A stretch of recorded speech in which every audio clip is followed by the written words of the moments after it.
C'est maintenant, c'est tout de suite, c'est dimanche. Rien ne va plus, l'élection présidentielle. Nous y sommes enfin. Et quelle histoire, amis téléspectateurs. Cette histoire qu'on vous raconte semaine après semaine dans Et maintenant 2022. Vous connaissez maintenant le principe par cœur. Hashtag Et maintenant 2022 si vous souhaitez réagir. Aujourd'hui et à quelques heures du scrutin, nous avons un plateau de gala, un plateau 5 étoiles. Des invités très intelligents sont là pour m'accompagner.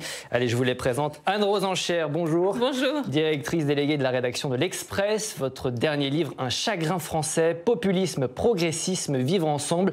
Ces mots qui nous enferment, c'est aux éditions de l'Observatoire. Mathilde Sirot, bonjour. Bonjour. Journaliste politique au Point. Vous êtes en charge notamment de suivre le président candidat Emmanuel Macron. Vous avez plein de choses à nous dire. Vanessa Schneider, bonjour. Bonjour. Grand reporter au Monde, je signale la parution de votre livre, La fille de Deauville, histoire passionnante du groupe Action Directe. C'est aux éditions Grasset. Et Pascal Perrineau, bonjour.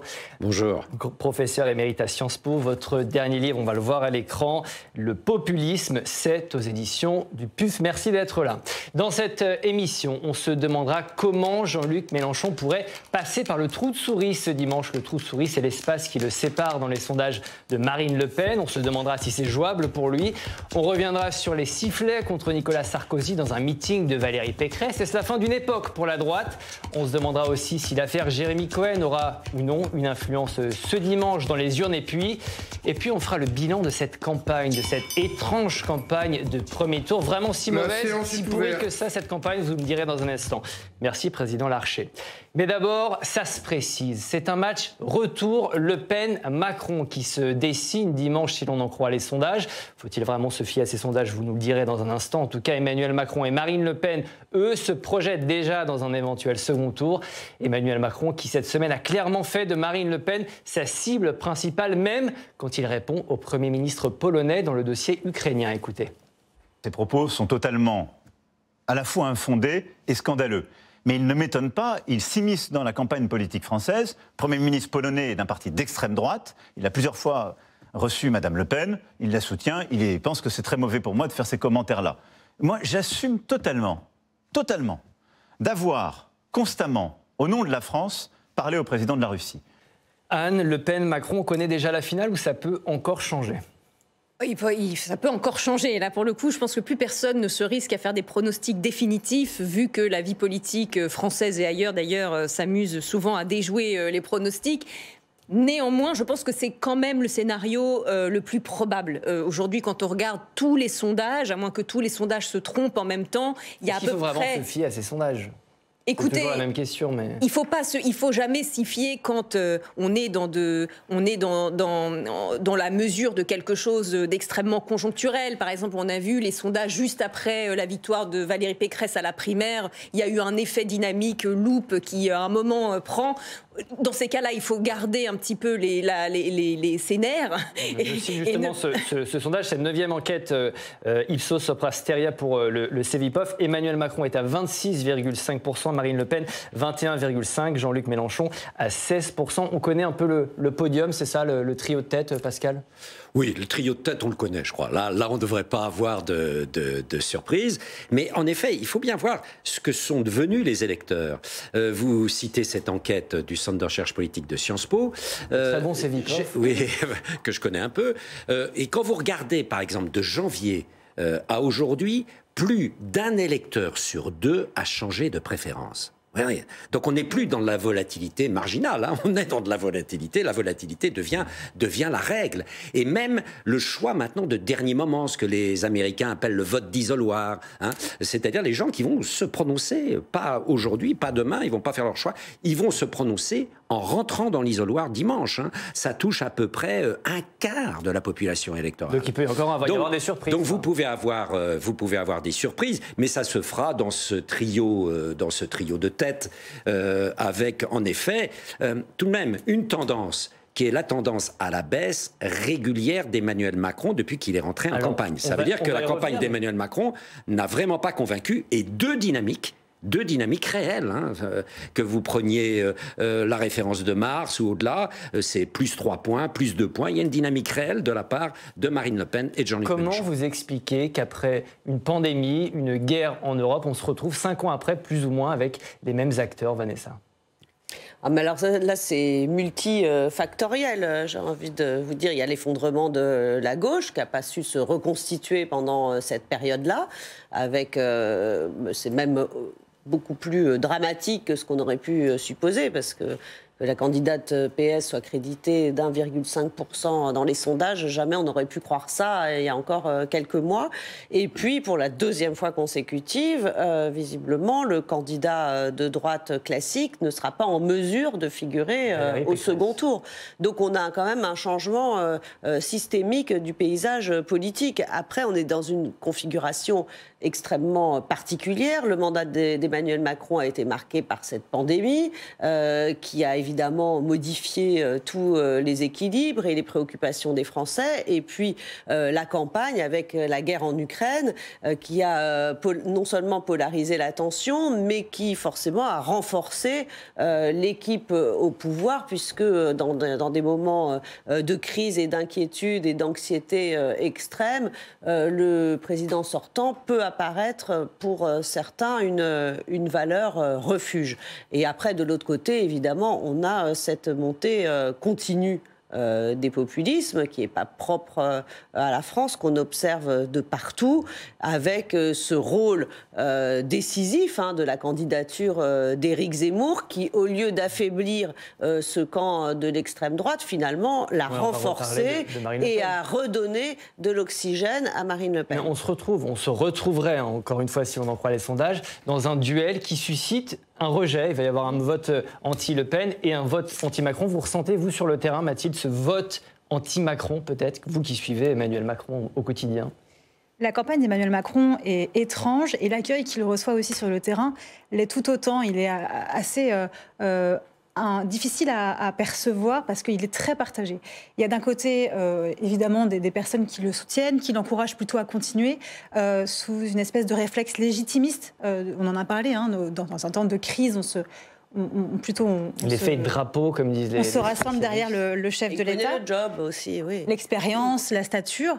Et de l'autre côté, en fait, tout un tas de Français qui lui expliquent que leur vie ne va pas bien, qu'ils ont des problèmes de pouvoir d'achat et que lui a beau expliquer, mettre en avant des indicateurs macroéconomiques qui sont réels sur le nombre d'emplois, sur le chômage, sur tous les moyens qui ont été déployés justement pour améliorer la vie des Français, lui montrent que finalement, dans leur quotidien, c'est pas forcément ce qu'il décrit. Emmanuel Macron, il est toujours favori quand on regarde les intentions de vote, quand on regarde les sondages, mais depuis qu'il est entré en campagne, il n'a fait que baisser. Comment vous expliquez cette absence de dynamique, Anne ?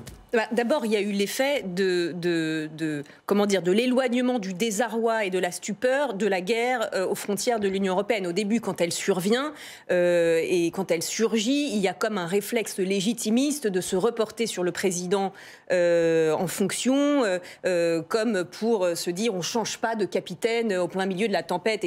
Donc ça s'éloigne et c'est concomitant avec son entrée en campagne.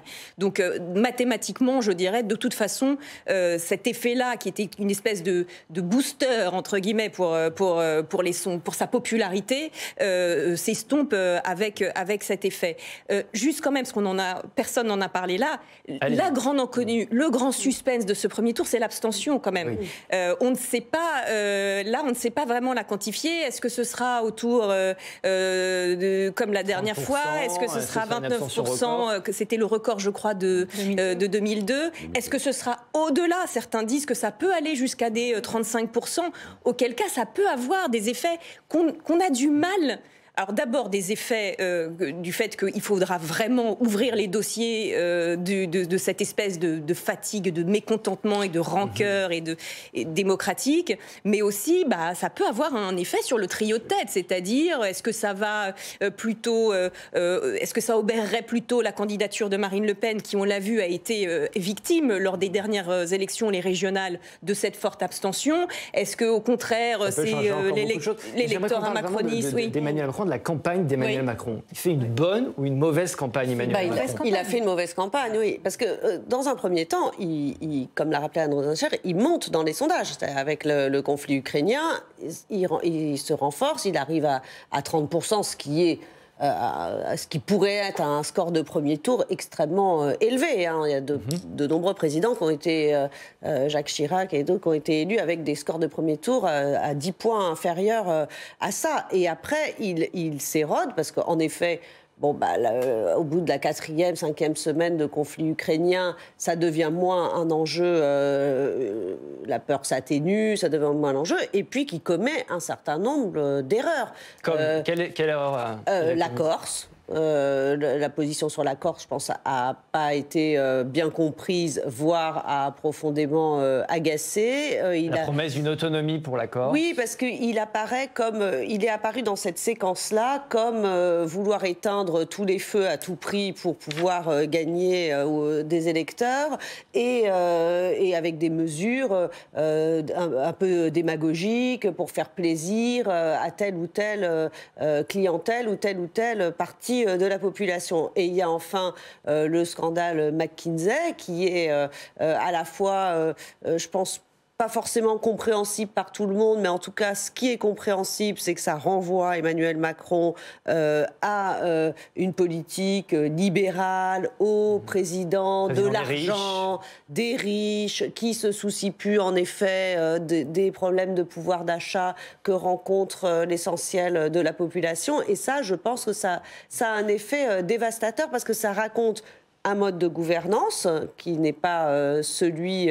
on est dans un pays où on a toujours gouverné, même si elle a été critiquée, avec l'administration, avec les grands corps de l'État. Et là, cette privatisation de l'expertise et du savoir est peu compréhensible. Les montants annoncés sont... Et puis tout ça mis au service d'une politique que les électeurs perçoivent pour ce qu'elle est, c'est-à-dire très libérale. Donc ça, je pense que ça a contribué au fait que son score de 30% se désagrège presque de jour en jour. Hein, vous êtes tous d'accord, Emmanuel Macron a fait une mauvaise campagne. Ça, c'était Emmanuel Macron. Vous êtes tous d'accord ici sur ce plateau? Oui, il a fait une très mauvaise campagne. Et je pense qu'il a cru, et autour de lui aussi, qu'il pouvait se passer de faire campagne. Justement par ce contexte international qui le protégeait par rapport à ses adversaires. Il a été flemmard, c'est ce que vous dites. En fait, c'est un petit peu la malédiction de tout président sortant. On se souvient de Nicolas Sarkozy qui, en 2012, avait dit « mais ça m'emmerde ce truc » en parlant de la campagne. Parce que à un moment donné, quand on est à l'Élysée, quand on gère les grands dossiers, qu'on parle à Vladimir Poutine tous les 2 jours, on se dit « voilà, j'ai pas besoin d'aller sur un plateau télé pour discuter avec Philippe Poutou. J'ai pas besoin d'aller faire le tour des marchés, comme a pu le faire d'ailleurs Marine Le Pen depuis des semaines et des semaines. » Et là, ça se retourne contre lui. On le voit, la dynamique est très mauvaise pour le chef de l'État. Pascal. Oui, et puis, si vous voulez, je crois que les Français ont sanctionné, ou sont en train de sanctionner Macron de son attitude depuis qu'il est rentré en campagne. Quand on rentre en campagne, on devient candidat. Certes, on reste président, mais on devient candidat. Et à aucun moment, il donne l'impression, sauf dans les toutes dernières heures, d'être un candidat comme les autres. Et vous savez, on est dans un pays... un candidat comme les autres. Oui, mais on est dans un pays, il faut faire croire, au moins, pendant quelques semaines, que vous êtes un candidat comme les autres. Même Giscard d'Estaing, en 1981, en dépit de ses réflexes un peu monarchiques, disait un président candidat, c'est avant tout un candidat. Et là, il n'a absolument pas donné l'impression qu'il était un candidat. Il est resté en extériorité et cela a renforcé beaucoup une perception négative que les Français ont d'Emmanuel Macron, c'est-à-dire quelqu'un qui est très loin des préoccupations des gens d'en bas, des gens ordinaires, des électeurs communs. Et là, quelque part, en refusant le débat, alors que c'est un excellent débatteur, en plus de ça, il ne craignait rien, hein, en refusant le débat, il a renforcé ce côté méprisant que les Français, à tort ou à raison, lui attribuent. Là, il y en a une qui essaye d'être proche précisément des Français, c'est Marine Le Pen. Marine Le Pen qui, de son côté, attaque forcément le bilan d'Emmanuel Macron et martèle qu'elle est prête comme jamais. Écoutez-la.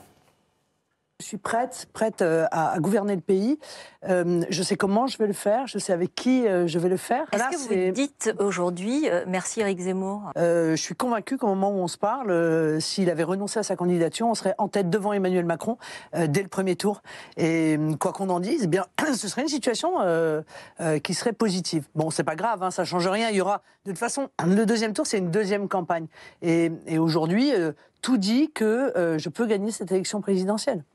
Anne-Marine Le Pen connaît une vraie dynamique avant le premier tour, c'est inédit. Oui, là je pense d'ailleurs c'est intéressant l'extrait que vous avez choisi parce qu'elle insiste sur sa crédibilité. Je pense que la partie dédiabolisation qu'on soit d'accord ou pas, elle a été faite. Voilà. Aujourd'hui, j'ai vu il y a encore... Elle ne fait plus peur aux Français. Non, il y a une semaine encore, elle apparaissait dans un sondage, et là pour les Échos, je crois, ou je ne sais plus si c'est là ou autre, comme la deuxième personnalité politique préférée des Français. Donc soit les Français sont satanistes, ce que je ne pense pas, soit elle a réussi sa dédiabolisation, et ça s'entend un peu presque partout, parce que même, je dirais, chez les élites, etc., je me souviens, il y a 5 ans encore, c'était si elle passe, je fais mes valises et je m'en vais. Aujourd'hui, ça n'est plus tout à fait ça. C'est pas du tout pro Marine Le Pen, contrairement à ce que certains disent, que les élites ont basculé le pénis, je n'y crois pas. Mais en revanche, il y a un petit côté plus, c'est Trump, on va avoir honte pendant 5 ans, ça va être brutal, il va y avoir du clivage, etc. Mais ça n'est plus le côté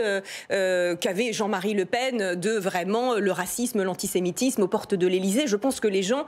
Elle a réussi ce travail-là. Voilà. En revanche, dédiabolisation ne veut pas dire totalement crédibilité. C'est peut-être ça qui va lui manquer. On n'en sait rien. Hein. Mais premièrement, elle a quand même ce trauma de l'entre-deux tours. 2017. Oui, où là, elle a beaucoup bossé. Elle a beaucoup bossé, voilà. Mais ça peut rester en persistante rétinienne chez certains. Je veux dire, quand on élit un président de la République, on a envie qu'il sache gouverner, qu'il puisse être à la hauteur tout le temps, qu'il ne perde pas ses moyens devant des situations de grands enjeux. Et ensuite, pour revenir à la comparaison avec Trump, et j'en finis là, oui. C'est pas Trump dans le sens où Trump est le candidat des Républicains. Certes, avec des relations extrêmement tendues, des républicains américains. Donc ça veut dire l'un des 2 grands partis des États-Unis. Ça veut dire que quand même si on donne les clés à un type qui est quand même très contestable, plus que disruptif, qui manque un peu de sens commun, on se dit qu'il y a quand même derrière une administration, un congrès, des élus, des gens avec qui gouverner. Marine Le Pen, elle a quand même du mal, et quand on lui fait la réflexion, elle dit non, mais moi, si je suis élue, ils se rallieront. C'est pas évident, hein. Ils se rallieront qui It's a fake news. It's a fake news. Pascal, c'est inédit ce qu'on est en train de vivre. Marine Le Pen, l'extrême droite aux portes du pouvoir. Jamais elle a été aussi... Non, c'est inédit, et c'est le fruit d'une très lente et longue progression sur 40 ans.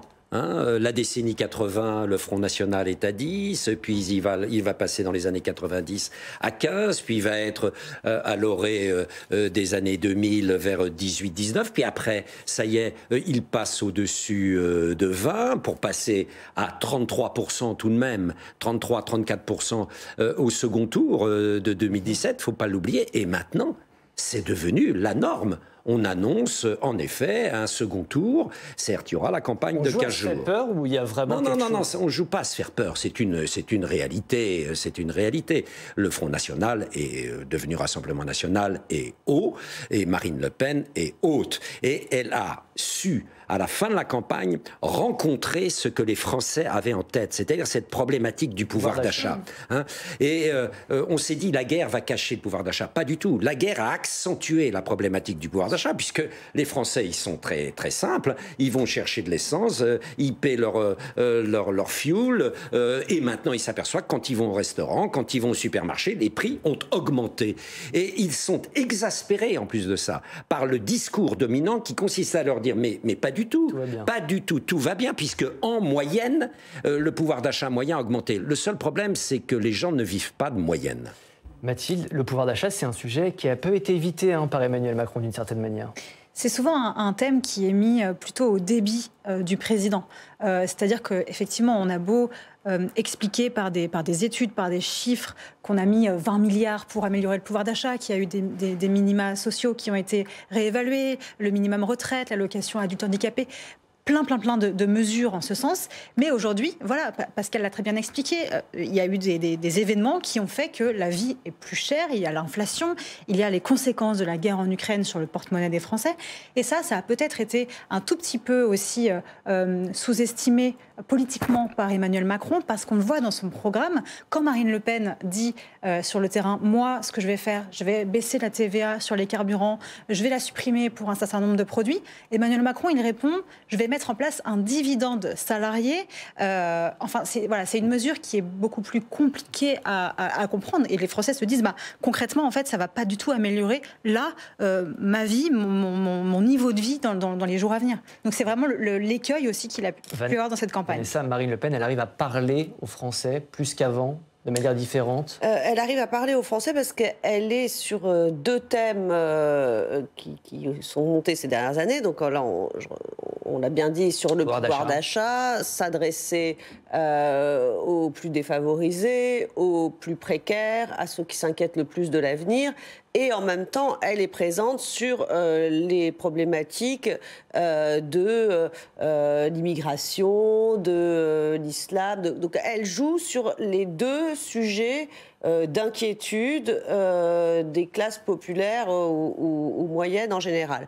Après, elle a été, c'est la question qui lui avait été posée dans le petit extrait qu'on avait vu, elle répond à côté, mais elle a été évidemment extrêmement aidée par la candidature d'Éric Zemmour, qui, par ses excès, par son côté Monsieur Plus, et je vais toujours plus loin, et en particulier sur les questions du grand rassemblement et de l'immigration, et du grand remplacement, pardon, et de l'islam et de l'immigration, du coup, l'a fait passer pour une candidate de bon sens, plutôt modérée. Donc tout le travail de dédiabolisation qu'elle avait fait, parce qu'elle a beaucoup travaillé, on le voit même dans la posture, ne serait-ce que dans la voix, sa voix a changé, sa voix s'est adoucie, sa façon de parler est plus lente, moins heurtée. Elle a fait tout ce travail-là de posture et d'image à travers les chats. On a l'impression que c'est la candidate des chats. Voilà, une gentille petite dame, et en ce sens-là, Éric Zemmour l'a aidé, et en même temps, ses électeurs savent très bien pourquoi ils votent. Et les éléments de programme, quand on les regarde, ce sont les mêmes que par le passé. Donc ça a été un positionnement assez habile, et avec évidemment une aide qui n'était pas voulue, hein, parce que lui espérait passer devant, mais d'Éric Zemmour. Et si la surprise ce dimanche se nommait Jean-Luc Mélenchon? Il faudra passer par un trou de souris, nous dit-il, certes, mais c'est possible selon le candidat de l'Union populaire. Cette semaine, Jean-Luc Mélenchon a en tout cas remis ça avec les hologrammes, meeting organisé simultanément dans 12 villes de France et un discours destiné en partie aux électeurs justement de Marine Le Pen. Écoutez-le. Je vais en profiter pour parler à une variété de nos concitoyens avec qui il va bien falloir qu'on parle. Écoutez, vous autres, les fâchés qui n'êtes pas fachos. À la fin, où ça vous mène, cette histoire d'essayer de porter cette femme au pouvoir? Où y trouvez-vous quoi que ce soit dans ce qu'elle dit ou ce qu'elle fait qui ne soit pas entièrement teinté d'une sorte de mépris de classe? Anne, est-ce que Jean-Luc Mélenchon peut être la surprise ce dimanche? Il peut, bien sûr, il peut, parce que, comme on l'a dit, on ne sait pas quelle sera l'abstention et quel effet sera sur le tiercé de tête sur la ligne de finish. Simplement, il y a deux choses. D'abord, désormais, il joue quand même le vote utile à gauche, ce qui est un petit peu incohérent avec sa posture de début de campagne. C'est-à-dire que quand on lui disait « mais seule l'union peut faire la force à gauche », il répondait « on ne voit pas pourquoi on additionnerait des gens qui ne pensent plus rien pareil ». Ben, c'est exactement la même chose aujourd'hui. C'est-à-dire, est-ce que c'est vraiment ça dans la tête des gens? Est-ce que c'est pas une lecture purement de commentateurs et d'éditorialistes, excusez-moi, de se demander si les gens ils votent en fonction de l'étiquette de gauche ou de droite? On voit bien que ça fait longtemps que, et c'est d'ailleurs là-dessus qu'Emmanuel Macron a saisi le moment il y a encore 5 ans, que les gens ils se sont affranchis de ça. Vous voyez bien que les classes populaires, depuis désormais plus de 15-20 ans, se sont soit abstenues, soit sont partis voter Le Pen alors qu'elle votait avant à gauche. Donc si vous voulez aujourd'hui dire c'est l'étiquette qui compte, je crois que ça peut compter encore pour un certain nombre d'électeurs, mais plus pour la majorité. Donc vous avez certains, quand il fait appel aux fâchés pas fachos par exemple, mais que par ailleurs ils se disent c'est Jean-Luc Mélenchon qui a quand même défilé avec le CCIF, c'est-à-dire l'ancien comité qui a été interdit sur l'islamophobie pour des raisons d'islamisme, forcément vous avez des gens qui, même en se revendiquant de gauche, diront je n'irai jamais mettre mon butin dans l'urne. Ça ne veut pas dire que Jean-Luc Mélenchon n'est pas sincère sur ces questions-là, mais simplement, ce sont des gauches, comme on disait à l'époque, irréconciliables. Pascal, même question. Vous n'êtes pas raisonnable. Voilà, ça c'est Jean-Luc Mélenchon, vous n'êtes pas du tout raisonnable. Vote utile ou pas vote utile à gauche pour Jean-Luc Mélenchon? Écoutez, j'ai l'impression qu'il a un peu épuisé ce ressort du vote utile, parce que comme vient de le dire Anne Rosincher, si vous voulez, il représente une famille très spécifique qui s'appelle la gauche de la gauche. Voilà. Et donc, parler à des électeurs socialistes modérés, à des écologistes... c'est un ancien socialiste aussi. Voilà. Oui, mais enfin, c'est un ancien trotskiste aussi. Un sénateur. Il a tout fait. Hein. Bon. Donc, c'est tout de même pas facile, parce que y a une partie des électeurs socialistes qui préfèrent voter Macron, si vous voulez, que Mélenchon. Hein. Et ça, c'est ce qu'il n'a pas compris. Et puis je crois que, d'autre part, si vous voulez... Il peut être entendu par une partie des couches populaires quand il dit, voilà, est-ce que Madame Marine Le Pen apporte vraiment à ces couches populaires quelque chose de concret? Mais il faut savoir que ces couches populaires, elles souffrent de deux choses aujourd'hui. Certes, l'insécurité économique et sociale qui atteint c'est frappant, hein, dans les enquêtes, c'est vertigineux aujourd'hui, bien sûr, ça a été accentué par la guerre. Mais il y a aussi ce que Laurent Bouvet appelait l'insécurité culturelle, si vous voulez. C'est ce sentiment que les gens ont, à tort ou à raison, qu'ils ne sont plus dans un pays dans lequel ils se reconnaissent. Cette insécurité culturelle est là sur le terrain. Mais bien sûr, sur l'insécurité culturelle, il n'est même pas crédible. Alors que Marine Le Pen, elle, a beaucoup travaillé ce second terrain extrêmement propice pour elle. Pour revenir sur ce vote utile, Christiane Taubira appelle à voter Jean-Luc Mélenchon. Ça fonctionne quand même un peu, ce vote utile, non, pour Jean-Luc Mélenchon, Vanessa? Ça explique pourquoi il est aussi haut, parce que c'est quand même miraculeux. Là, on fait comme si c'était normal que Jean-Luc Mélenchon soit au-dessus de 15%. Mais Jean-Luc Mélenchon, il est sorti de la dernière campagne complètement lessivé. Il n'était plus du tout sûr de se représenter, déprimé. Et puis, on pensait que ça y est, il avait fini ses tours de piste successifs. Et donc, il est reparti en dépassant largement ce que fait normalement sa famille politique. Donc il y a déjà une réussite, il a déjà quelque part gagné son pari. Pourquoi? On l'a dit, ça a été évoqué, parce qu'il n'y a pas d'autres candidats de gauche. Donc à un moment donné, les électeurs de gauche, ils n'ont pas totalement disparu, il en reste. Ils regardent l'offre, ils se disent Anne Hidalgo, 1,5%, ils n'ont pas forcément envie de voter justement, communiste. on va entendre Anne Hidalgo, vous voulez bien? On l'entend. On va entendre Anne Hidalgo, parce que ces dernières semaines, effectivement, Jean-Luc Mélenchon... Elle tape beaucoup sur lui, oui, mais c'est trop tard. Les foudres d'Anne Hidalgo, on va l'écouter. Tout le monde se souvient de ces images de lui s'opposant à des policiers, à des magistrats et expliquant que la République c'est lui. Ça veut dire qu'il ne considère pas l'état de droit. Ça veut dire on peut avoir envie de changer. Vous partez d'un fait pour dire qu'il ne reconnaît pas l'état de droit, c'est un peu dur quand même. Oui, parce que je pense qu'on peut avoir envie de changer évidemment les institutions et de les faire évoluer, et c'est mon cas, mais on reconnaît l'état de droit et on reconnaît et on respecte la justice, les policiers. Et donc quelqu'un qui veut présider le pays et qui a ce type de comportement, pour moi, est quelqu'un qui est une impasse. Mathilde, on voit le vote utile, ça ne fonctionne pas forcément pour Anne Hidalgo. Ce n'est pas vraiment ce qu'elle a en tête. Elle est dans la dernière ligne droite de sa campagne. Pour elle, c'est très compliqué. On rappelle quand même que Jean-Luc Mélenchon, en 2017, a fait plus de 19%. Donc c'était déjà un bon score. C'était déjà la surprise de la précédente élection. Là, Vanessa Schneider l'a dit, il a déjà réussi son pari. Il est parvenu à adoucir cette image qui lui aurait coûté, selon lui, 600 000 voix. Oui, de faire oublier la République, c'est moi, etc.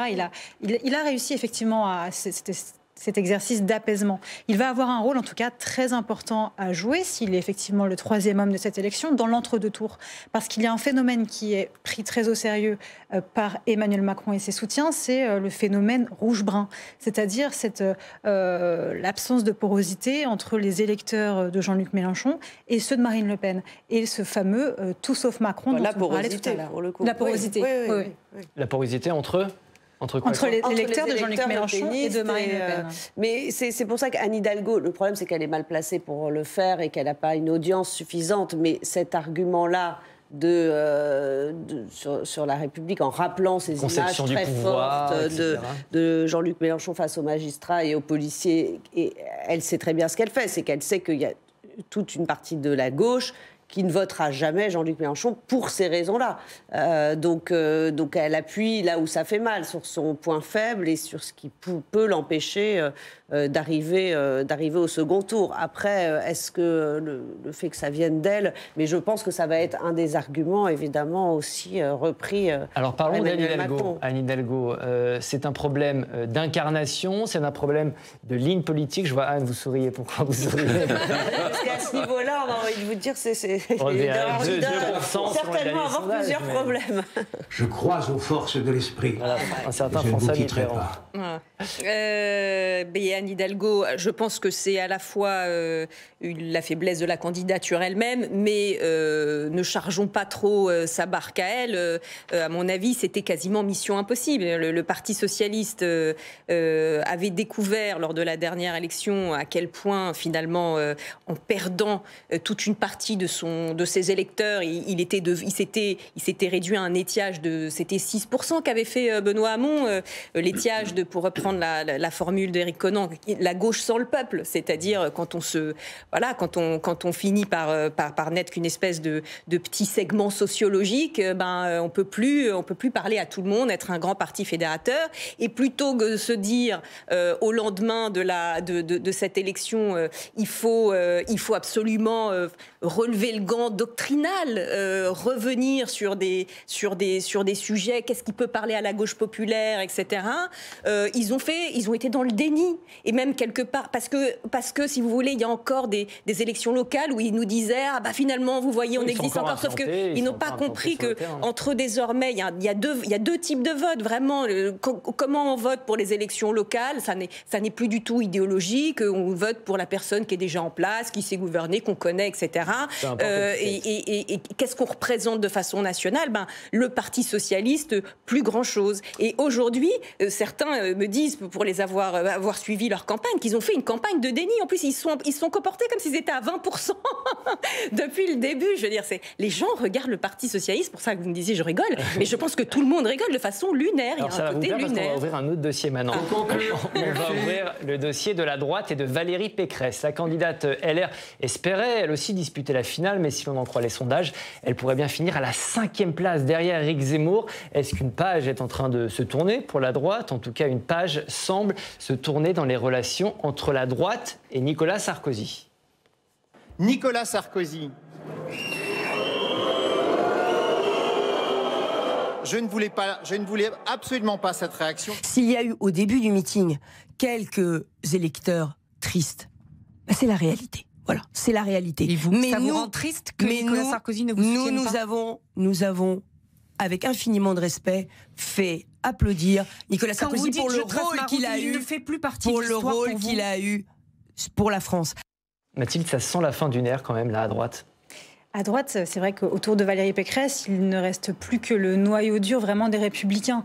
Donc c'est, on va dire, la droite François Fillon qui est devenue celle de François-Xavier Bellamy et qui n'est plus vraiment sur la ligne Nicolas Sarkozy, parce que Nicolas Sarkozy, ils ont bien compris à droite qu'il était plutôt du côté du chef de l'État. Donc on voit bien qu'ils en veulent au chef de la droite de ne pas avoir soutenu Valérie Pécresse. Et Valérie Pécresse, cette campagne pour elle, ça a été quand même un chemin de croix. On parlait d'une mission impossible pour Anne Hidalgo. Elle avait aussi ce problème de ligne entre, d'un côté, Éric Ciotti sur une ligne très dure qui a fait un très bon score, et de l'autre, la ligne plutôt de droite modérée. Elle a pas choisi, en fait, entre ces deux camps. Elle a été sans cesse tiraillée entre, d'un côté, je suis un peu comme Emmanuel Macron, mais moi, au moins, je ferai les réformes. Mais attendez, je parle aussi de grands remplacements. Et donc, tout ça, en fait, à la fin, ça fait un petit peu une campagne insincère et les électeurs s'en détournent. Valérie Pécresse, c'est 8,5% dans le dernier Ipsos, derrière Éric Zemmour, donc, qui est à 10%. Est-ce qu'une page est en train de se tourner pour la droite? Deux invités sur ce plateau ne sont pas d'accord. Mais alors, vous allez voir, vraiment pas d'accord du tout. D'un côté, Vanessa, de l'autre, Anne. On va commencer avec vous, Vanessa. Vous avez 45 secondes pour nous dire que non, une page ne se tourne pas forcément pour la droite. Non, j'ai envie de vous dire, la page, elle s'est déjà tournée au précédent scrutin. C'est sûr que deux scrutins de suite présidentielle où la droite n'est pas présente au second tour, c'est pas une bonne nouvelle. Maintenant, les Républicains, c'est un parti qui reste solide, avec tout un maillage territorial d'élus qui ne sont pas prêts pour l'instant ni à aller du côté de Marine Le Pen, ni à rejoindre massivement Emmanuel Macron. Donc il y a un problème de leadership depuis le départ de Nicolas Sarkozy qui n'a pas été réglé au sein de cette famille politique. Mais on peut supposer que quand ce problème de leadership sera dépassé, il y a quand même une base, une structure solide à cette famille politique. Bravo, vous avez respecté votre temps de parole. Anne, vous n'êtes pas du tout d'accord avec Vanessa. Expliquez-nous. Alors, si, mais je suis complémentaire, je pense. Je pense qu'une faille tectonique est en train de s'ouvrir sous les pieds des Républicains et qu'elle était là depuis longtemps. Je vais faire de la pub pour votre chaîne. Il y a eu un très bon reportage documentaire qui a été fait à l'occasion des 30 ans de Maastricht, où on rappelle que le grand parti qui a été le plus déchiré par cette question, qui était une question presque matricielle de projection dans la construction européenne, dans la mondialisation, c'est le parti à l'époque du RPR. Vous avez Séguin, Pasqua d'un côté, de l'autre côté Juppé, etc. Et 43% des électeurs RPR avaient voté contre Maastricht. Si vous voulez, quand vous partez d'une faille comme celle-là et que vous êtes trop flemmard et que vous continuez de miser sur les élections que vous gagnez pour dire que tout va bien, et 30 ans plus tard, ça donne qu'il y a un séisme sous vos pieds et je ne sais pas comment on répare les failles tectoniques. Si vous savez, je pense que vous pouvez leur dire. Nous avons compris. Pascal, juge de paix, qui vous a le plus convaincu? Est-ce qu'une page est en train de se tourner pour la droite en ce moment? Vous connaissez mon goût pour la synthèse. Je crois que les deux sont à entendre. Les LR ne sont pas dans la situation du Parti socialiste. Le Parti socialiste est menacé de disparition. LR est menacé d'un éclatement profond, d'une redistribution, mais il n'est pas menacé pour l'instant. Pour l'instant, d'une disparition. En effet, il ne faut pas oublier tout de même que c'est le premier parti français et de loin dans les régions, dans les départements et dans les communes de plus de 20 000 habitants. Donc il y a là, j'allais dire, un back-office qui est extrêmement utile pour les LR. Et d'ailleurs, il faudra peut-être que les LR, dans leur volonté de réinventer une droite conservatrice, classique, repartent de ces grands élus locaux. Moi, je suis frappé tout de même de voir comment à la fois le grand parti de la gauche, qui était le Parti socialiste, et le grand parti de la droite, qu'est LR, se privent de ces ressources phénoménales qu'ils ont en région. Il y a des hommes et des femmes de grand talent pour la droite et pour la gauche socialiste, pour la droite républicaine. On avait pensé à François Darman aussi à un moment, qui était vraiment un élu implanté, qui n'a pas voulu y aller. Souvenez-vous, Anne Hidalgo nous avait promis qu'elle allait faire une campagne des maires. Où est passée cette campagne des maires? Parce qu'ils n'ont pas voulu se mettre en avant. Voilà, ils n'ont pas voulu se mettre en avant, mais je veux dire, il y a là une ressource qui est une ressource certainement à laquelle, du moins, LR devra réfléchir. L'objectif ce dimanche pour les Républicains, c'est quoi? C'est de limiter la casse, Mathilde? Limiter la casse, et surtout, il y a quand même un enjeu de ligne de départ. C'est-à-dire, la question quand même qui se pose maintenant, c'est est-ce que Valérie Pécresse arrive à finir devant Éric Zemmour ou pas? Et ça va déterminer aussi beaucoup de choses à venir à droite. Elle dit, ce vendredi, Valérie Pécresse, qu'elle ne donnera pas de consigne de vote. Ça va être aussi un des enjeux de ce dimanche? Évidemment, ça c'est une question qui est quand même centrale, parce que si elle est à la tête de, je ne sais pas, 12-15% d'électeurs, il va bien falloir donner une consigne de vote. Et c'est vrai qu'on peut supposer que ces électeurs n'ont pas... c'est pas évident, voilà. Le partage ne sera pas évident. Il y a une partie qui va se sentir... Mais comme à l'image de sa campagne, complètement écartelée en deux. Donc il y a une partie qui ira rejoindre Marine Le Pen et une autre qui ira... mais je pense qu'elle n'a pas eu le courage à un moment de trancher, de dire c'est comme ça. Elle a manqué d'autorité là-dessus et de dire je mène ma campagne.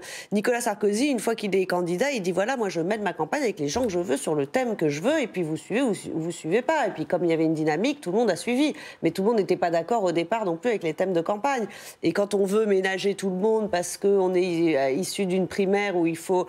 c'est tout de suite beaucoup plus compliqué. On a une ligne moins visible. Bon, après, on ne va pas revenir sur le manque de charisme, les problèmes de personnalité. On a parlé aussi de sexisme à l'encontre de Valérie Pécresse. Elle l'a joué d'ailleurs sur cette carte. Oui, mais en l'occurrence, moi, c'est des questions sur lesquelles je suis assez sensible et franchement, ça ne m'est pas apparu. Je pense que ça serait un peu facile de mettre l'échec de la campagne de Valérie Pécresse sur des attaques sexistes ou misogynes. Le monde politique a fait quand même des progrès là-dessus, en tout cas publiquement, dans l'expression publique, on se contrôle.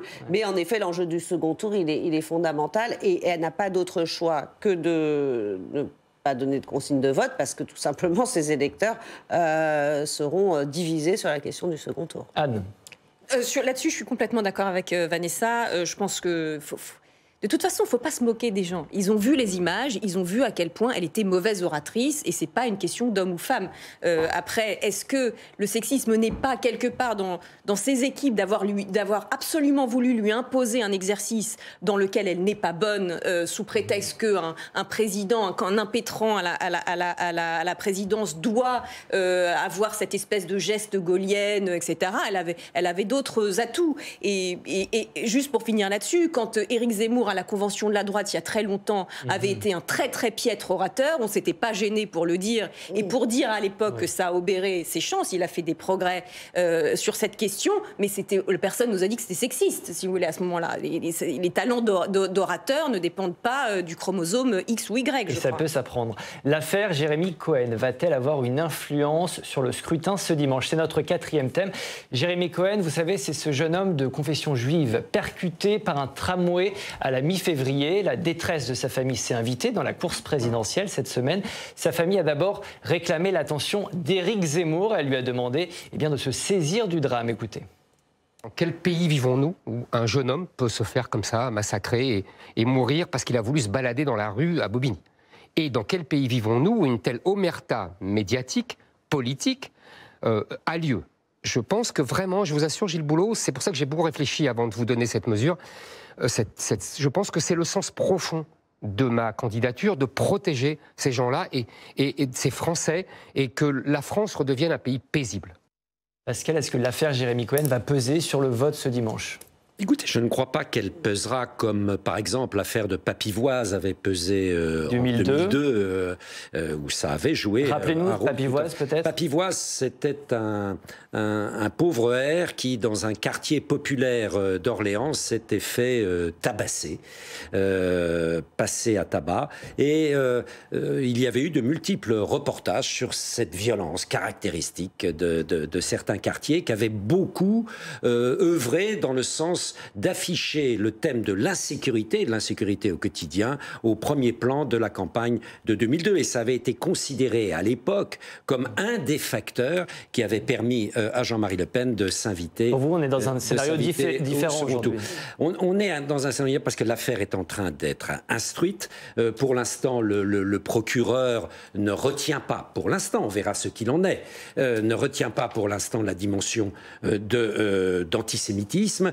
Donc, il faut attendre que la justice fasse son œuvre. Ça n'est pas à nous, en plateau, de décider si c'est un passage à tabac à dimension antisémite ou non. Simplement, ça révèle, en effet, la manière dont la violence est en train de monter en France de manière extrêmement préoccupante. Anne, c'est un fait divers dramatique ou ça devient un fait de campagne, cette affaire Jérémy Cohen? Je pense surtout que... on voit bien, là, dans l'extrait que vous avez montré, que Éric Zemmour a finalement du mal à tirer totalement profit de cette affaire, même si, bien entendu, c'est une réalité qui sert plutôt ses thèmes à lui, mais il dénonce des choses qui n'existent pas, notamment l'omerta médiatique. Pour avoir suivi de très près, ça n'est pas du tout comme quoi la presse apprend, je prends de ses erreurs. Nous ne sommes pas du tout, par exemple, dans la même configuration que Sarah Halimi il y a 5 ans. C'est d'ailleurs assez troublant, le parallèle. Il y a 5 ans, cette sexagénaire juive se faisait tabasser, rouer de coups et jeter de son balcon au cri de Allahu Akbar, j'ai tué le shaitan. Et en effet, pour avoir suivi, j'ai vu comment une affaire pouvait mettre du temps à émerger à cause de la peur d'instrumentalisation des médias, des journalistes qui disaient « oulala, attention, ça va faire papillote ». Aujourd'hui, on voit que finalement, on retient les leçons. Ce qui s'est passé sur l'affaire Jérémy Cohen, dont on verra quelles leçons il faut tirer, quoi qu'il arrive, c'est un mal très profond, et même sur l'antisémitisme, parce que la question qui se pose, c'était est-ce que Jérémy Cohen portait sa kippa sur la tête ou dans sa poche, parce que de toute façon, il la cachait par peur des agressions. Bon, ça, l'enquête le dira, effectivement. Donc l'enquête le dira, mais quoi qu'il arrive, de toute façon, mais les gens sont au courant, et il n'y a pas eu, en tout cas du côté médiatique, d'omerta. Donc là-dessus, Éric Zemmour a du mal à aller jusqu'au bout des profits qu'il pourrait en tirer. Tous les candidats se sont saisis de ce dossier. Nicolas Dupont-Aignan était sur Public Sénat cette semaine, écoutez. Pas que Jérémy, il y a des affaires partout qui sont enfouies, enterrées, une justice qui n'intervient pas, qui n'agit pas, c'est gravissime. Et tout est fait, notamment par une certaine presse du pouvoir, pour dissimuler ce genre de drame. Quel est l'intérêt? Mais parce qu'ils ne veulent pas montrer qu'ils veulent cacher l'insécurité qu'il y a dans le pays avant les élections. C'est tout, ils ont peur que les Français découvrent ce qui se passe dans leur propre pays. Et donc, l'insécurité a explosé en France. Vanessa, est-ce que cette affaire fait revenir la sécurité au centre du débat ? Mais la question de la sécurité n'a jamais quitté le centre des préoccupations des Français. C'est un peu en dessous du pouvoir d'achat. C'est un vrai sujet, oui, mais qui reste toujours très très haut dans les préoccupations des Français. Là, on est typiquement dans une instrumentalisation de fin de campagne par des candidats qui perdent du terrain. C'est le cas d'Éric Zemmour, qui avait été informé de ces faits, en particulier par la famille, depuis un certain temps, et qui choisit ce moment-là aussi pour en faire un élément de sa campagne. Dupont-Aignan, Dupont-Aignan, il est dans sa ligne, on nous cache tout, un peu complotiste, et il mélange des sujets qui n'ont rien à voir les uns avec les autres, c'est-à-dire la lenteur de la justice qui est à déplorer, qui est un problème, un mal français depuis longtemps. Ce n'est pas la même chose que la volonté de cacher des faits à la population. Donc on est dans un cas comme dans l'autre, il me semble, dans le cas d'Éric Zemmour ou de Dupont-Aignan, de stratégie d'instrumentalisation d'un fait sur lequel, pour l'instant, tout n'est pas clair, et on espère tous que l'enquête et la justice pourra aider à comprendre ce qui s'est passé et comment ce drame a pu advenir. Mais en tout cas, pour l'instant, les faits ne sont pas établis, mais je n'ai pas l'impression que cette tentative d'instrumentalisation, pour répondre à votre question, soit parvenue à ses fins. J-2, les amis, l'heure du bilan est arrivée. Comment qualifier cette campagne de premier tour? Originale, bizarre, fatiguée, excitante, extrêmement enthousiasmante, complètement pourrie. Pourrie, c'est un mot qu'on a beaucoup entendu ces derniers jours. Dans Et maintenant 2022, on a choisi l'adjectif étrange. On est plutôt diplomate, vous allez nous dire ce que vous en pensez. Mais d'abord, on va entendre Nathalie Arthaud à ce sujet. Elle était dans la matinale de Public Sénat cette semaine. Je crois que c'est une campagne qui est empreinte de plus de gravité parce qu'elle est ressentie par la population. Écoutez, cette difficulté pour vivre, pour boucler les fins de mois face à cette flambée des prix, l'avenir, on nous explique que l'inflation, elle va s'installer, que ça sera plus dur, qu'il faudra moins chauffer, qu'il faudra faire encore des sacrifices avec cette guerre, etc., etc. La menace climatique, mais tout ça est lié. Bon, il est de bon ton d'entendre ces derniers jours de dire qu'on a assisté à une mauvaise campagne, à une campagne laborieuse. Franchement, on a quand même parlé de sujets internationaux, on a parlé de santé, on a eu quelques bonnes émissions de télé, notamment sur Public Sénat. Quel bilan vous tirez, vous, Mathilde, de cette campagne ? Une campagne, effectivement, le mot étrange me paraît plutôt approprié. Vous êtes diplomate, vous aussi, quoi. C'est ça, bon. Étrange parce qu'elle a été très courte, très tardive, une difficulté à identifier vraiment des thèmes sur lesquels un débat s'est construit. Des candidats, pour la plupart, en tout cas ceux qui ont émergé, qu'on avait déjà vus il y a 5 ans en campagne, et beaucoup d'incertitudes. On parlait des abstentionnistes, de ceux qui ne savent pas encore pour qui voter, qui vont se déclarer dans les toutes dernières heures. Et je pense une élection, en revanche, qui aura beaucoup de conséquences sur le paysage politique. On a vu en 2017 une première étape de décomposition politique et je pense qu'elle est loin d'être terminée et que ce sera une seconde réplique. Campagne étrange, vous nous dites. Vous êtes d'accord, Pascal, comment vous qualifiez cette campagne? Parce qu'il faut comparer ce qui est comparable, c'est-à-dire c'est la 11e élection présidentielle sous la 5e République au suffrage universel direct. On n'a jamais assisté à une campagne de ce type, ça c'est sûr. C'est-à-dire aussi mauvaise aussi? Aussi inachevée, moi je dirais. Aussi inachevée. À peine commencée, elle est déjà finie. Un des candidats a un pied en dehors et un pied dedans. Vous voyez, donc c'est tout de même très très étrange. Hein, on n'a eu aucun véritablement débat marquant avant le premier tour. Et les Français le ressentent comme tel. Attention, ils vont voter avec un sentiment d'inachèvement et d'insatisfaction, puisque l'intérêt, plus on rentrait dans la campagne, plus l'intérêt faiblissait. Je ne sais pas si vous vous rendez compte. Donc cela veut dire, est un indicateur, si vous voulez, de la mauvaise humeur des Français. Est-ce que cette campagne nous a appris quelque chose sur l'état de notre vie politique, de notre démocratie? Absolument, oui. D'abord, il y a des choses qu'on va mettre du temps à décanter, c'est notamment les nouveaux médias de la campagne. C'est-à-dire qu'elle a lieu de façon, je pense que face à Baba, sur les réseaux sociaux. Non, mais moi, je trouve ça normal, hein, quelque part. Désormais, les hommes politiques et les femmes politiques vont toucher des nouveaux électorats avec leurs nouveaux médias. Mais c'est vrai que ça a un effet presque d'émiettement comme ça, parce qu'avant c'était canalisé dans des grandes émissions, point d'orgue.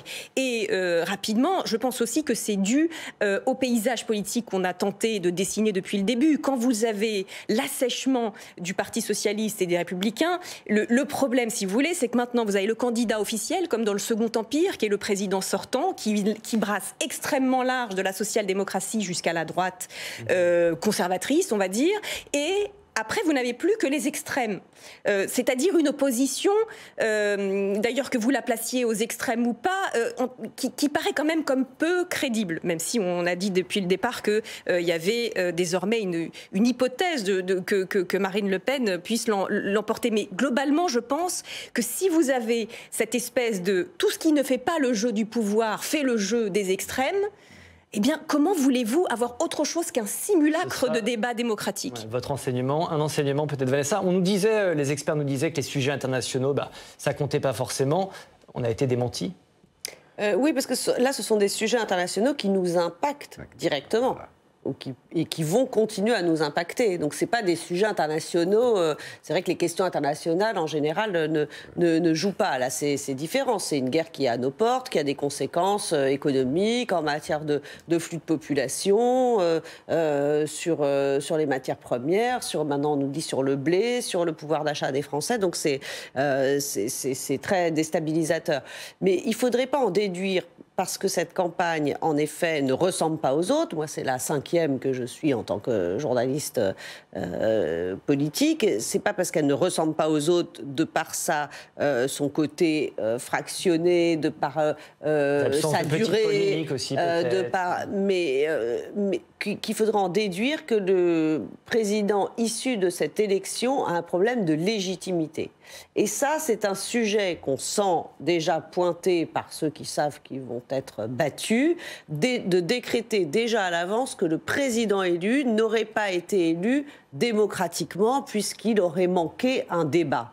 Je pense que les Français, malgré cette campagne extrêmement courte, sont quand même suffisamment informés des propositions des uns et des autres pour se faire leur propre jugement et élire qui bon leur semble. Et les autres candidats dans tout ça? On est en pleine campagne officielle. Qui dit campagne officielle dit stricte égalité de temps de parole pour tous les candidats. À situation exceptionnelle, dispositif exceptionnel. Pour une fois, en fait pour la deuxième fois de suite, il n'y aura pas de top flop dans cette émission. Au lieu de ça, on a sélectionné quelques bribes de campagne. On va écouter ces instantanés et puis vous faire réagir juste après. Ce qui se joue dimanche, c'est un vote de civilisation. Je l'ai dit pour le climat, c'est le plus grand défi de l'humanité.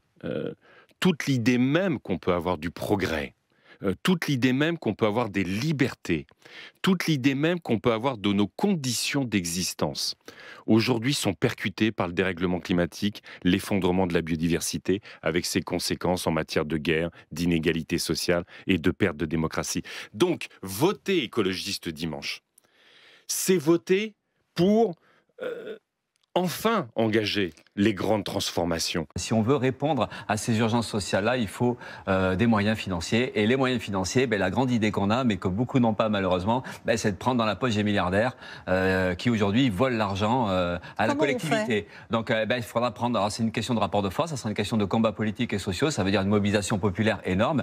Et parmi les milliardaires, on pense évidemment à votre patron, Martin Bouygues, qui en a pas mal quand même, 3 milliards et quelques je crois. Et ces 3 milliards-là, quand on a autant d'argent, de toute façon c'est forcément de l'argent volé. Êtes-vous favorable à l'interdiction de la chasse le week-end? Je suis pour maintenir en l'état les choses, je suis pour le dialogue, je suis pour une société de confiance et pas de défiance. Par contre, je vais ouvrir la pêche aux gros poissons, et notamment les délinquants fiscaux, les délinquants en col blanc. Là oui, vous pouvez compter sur moi, et là, la pêche, ce sera tous les jours, y compris le week-end. Bon, je l'ai vécu comme tel que je l'ai dite. C'est-à-dire, vous avez dit campagne de merde. Oui, c'est tout à fait une campagne de merde. Il faut quand même le reconnaître. Elle s'améliore un peu d'ailleurs depuis que je l'ai dit. Vous avez vu comment tout le monde a haussé le ton, à commencer par vous. Enfin, pas le ton, mais le niveau. Jusque-là, c'était Zemmour, voilà, tous les faits divers, etc. Mais rien sur le fond, rien sur l'énergie, rien sur le logement, ou pratiquement pas. Et maintenant, 2022, émission démocratique, émission participative. On a demandé à chacun des invités de choisir un des 4 candidats qu'on vient d'entendre. Vanessa, qui est l'heureux élu? Jean Lassalle, qu'on vient d'écouter, j'ai envie de dire, tout est dit quand on l'écoute. C'est-à-dire qu'à force de faire le candidat clown, le candidat provocateur, qui s'en fout de dire n'importe quoi et qui fait son tour de piste tous les 5 ans pour passer à la télé, on dérape, c'est ce qu'il a fait, en insultant le journaliste Renaud Dely d'une façon extrêmement violente, un journaliste très sérieux, qui fait son travail tout à fait correctement, et là qui a été insulté avec des mots totalement indignes, évidemment, d'un candidat à la présidentielle. À vous, Pascal, vous avez choisi qui? Philippe Poutou. Ah, expliquez-nous. Philippe Poutou, écoutez, c'est un candidat trotskiste. Alors moi qui ai suivi pas mal d'élections présidentielles, j'ai le souvenir du trotskisme idéologique d'Alain Krivine, et puis ensuite du trotskisme juvénile de Besancenot, qui avait amené tout de même les trotskistes à 4%. Alors avec Poutou, on retombe dans un genre tout à fait différent. Une espèce de gouaille, on vient de le voir et de l'entendre surtout, un peu bonasse, de dénonciation en effet de ceux qui vont piquer dans la caisse, de ceux qui volent. Mais attention, on a l'impression quand on l'écoute qu'on est entouré de voleurs.